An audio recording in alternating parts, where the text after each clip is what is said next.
জাতীয় ক্রীড়া দিবস উদযাপিত হলো নাবার্ডের পশ্চিমবঙ্গ রিজিওনাল অফিসে আজ 29শে আগস্টে কলকাতায়। হকির জাদুকর মেজর ধ্যানচাঁদকে শ্রদ্ধা জানিয়ে গোটা ভারতবর্ষ জুড়ে জাতীয় ক্রীড়া দিবস পালিত হয়ে থাকে।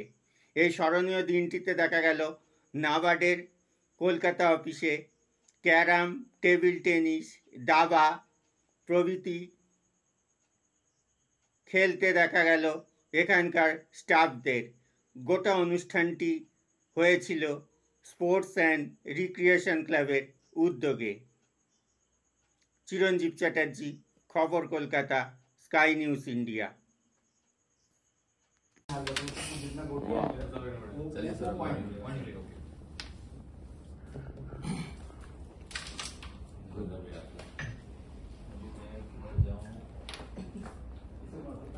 ये ग्रुप में मत डालना, किसी का कोई डिपार्टमेंट होगा तो देखो मुझे काम हम नहीं आगे बैठे लोग।